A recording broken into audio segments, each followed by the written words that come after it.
By the time I get to Phoenix, she'll be rising. She'll find the note I left hanging on her. So welcome to the pre-race show with Kyle and Brandon. As always, I'm Kyle. I'm Brandon. He's Jody. Steve. And here we are, week 2, Phoenix. What do you all think? Man, it took what, 2 days to get Daytona done? Now they're minus a jet dryer and some cars. Water, fire, and brimstone. Basically. I had to get up 4 hours after the race ended Monday night. I was like this all day the next day. Did you guys see the Photoshop trophy? Matt Kenseth held up the trophy, and instead of the little car, it was a little jet dryer on fire. No, I didn't. No, I didn't see it. That'd be pretty neat. I missed it. Floated around Twitter. All I can say about the race before we get off Daytona is one way or another he was going around that jet dryer. Okay, guys, we have a lot for you this week, so we're going to rush into it with a full head of steam. We're off to Phoenix. Flat, 1 mile, somewhat circular with a little dog leg in the back. What do you guys think? Did they not reconfigure? They did. The trouble with Phoenix now is everybody tries to take the shortcut to Albuquerque, which is in New Mexico, next state over, through the dog leg. And when they wash back up, they're going to take out a bunch of cars. Yep. So, I'd be worried if I was a pace car driver because I think that's the only thing Juan hasn't hit yet. He's never that close to the front. True story. If you're a lap down and you get the lucky dog, pace car, pull over. Just let him go. I still miss the way he used to say the Texaco Havoline Dodge. So, picks for Phoenix. Let's go. Jody? Well, Junior did good in Daytona, finished second, so I'm sticking with the 88. I think that after all the penalties and money that Hendricks dished out, I think that Jimmy needs to win. So I think Jimmy could be up top. And, well, just for kicks and giggles, I'm going with Juan. Juan. Someone doesn't want to win this pool. Wow.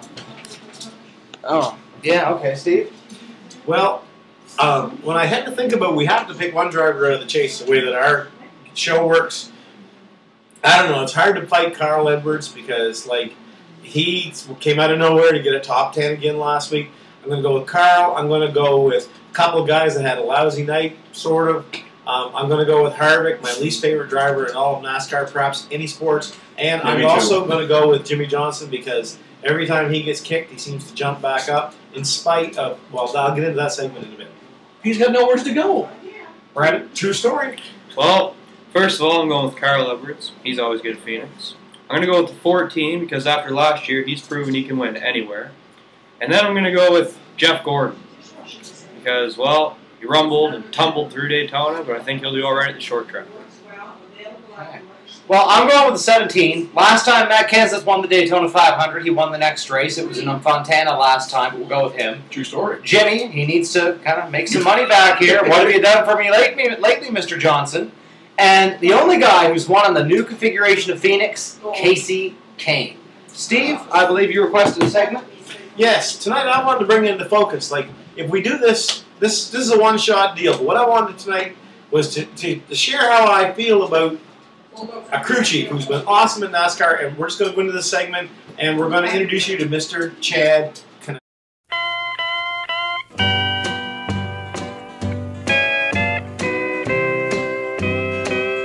You're cheating hard. And that's what I think of that. Okay. Yeah. So, Let's hope we don't lose any views from this. no. At least we understand. All you Jimmy fans, it was Chad.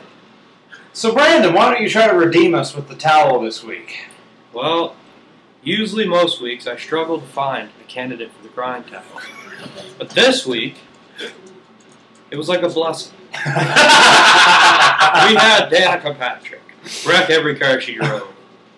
We had Kurt Busch wreck the field coming to the line. Yeah. We had Jimmy Johnson and Chad Knaus cheat. We also had Jimmy Johnson in the negative territory. Negative 23 points after Daytona. That is pathetic. He's coming, though. Who else did we have? Oh, who can forget Juan Pablo Montoya blowing up the jet dryer in half the track? Juan didn't get it. But, yes, Juan did get it. Oh. Juan Pablo Montoya. You get the crying towel, my Mexican friend.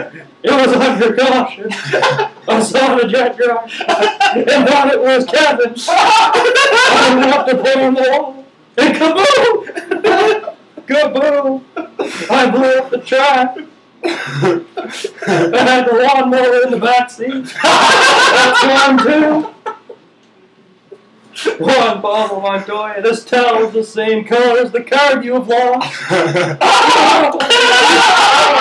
Back to Mexico for you. I hope you like grass. Everybody in Mexico likes grass. I'm glad most of our viewers are not south of the border. All I have to say about that towel. Okay. Anyway. Okay. A little teary on that one. I can't believe he's picking on immigrants. I'm sorry, Juan. I'm sure they won't revoke your green card. I'm I sure don't you'll keep it. understand it. It takes a Every Dodge. That one's for you, Jimmy Spencer. You'll never top that one. Okay. All right. Closing thoughts. Yeah. Back to short track racing. Gonna be different. All that money for repaving the track down the drain. So, correct me if I'm wrong, but that jet dryer did not belong to the Daytona International Speedway. I think it did. It was a Michigan jet. Yes, that's what I was thinking. It was a Michigan jet dryer. But it's So here's to you, Michigan. Here's your jet dryer. I'm sure Back in the the guy box. who drove that for about 30 years will now watch his back every time he's up on the track, be looking for that target guy. Where are you, Juan? Big Going to mirrors. hit me? Big mirrors on the jet dryers. where Buddy that was driving the jet dryers from Michigan. Those boys up there know how to hunt deer, and next time he'll be looking for a moving target. The real question should be, what does Juan have against jet track? Or the Daytona track? $20 million to repave that place last year. Oh, wow. And then they started barbecue off too. And they clean the track with detergent. But it was tied. Time. Big boxes of DW is Tide. happy. Yeah. That tie, he used to have tied on the piece. Yeah, he said he could have got Yes, he did. them for free if he was still sponsored by them. That's right. Mm. Yeah. That was deep.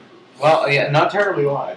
No, I like the rest of it. Well, guys, I think this has been a fantastic show. Next week, we may even be fully sponsored. We have a deal in the works to possibly get a sponsor on the Kyle and Brandon pre-race show. So keep it. And we intend to go for championships and trophies. Yep, we're not here to ride around, as you well know. So this is the Kyle and Brandon pre-race show where you stick with what you know. You know it.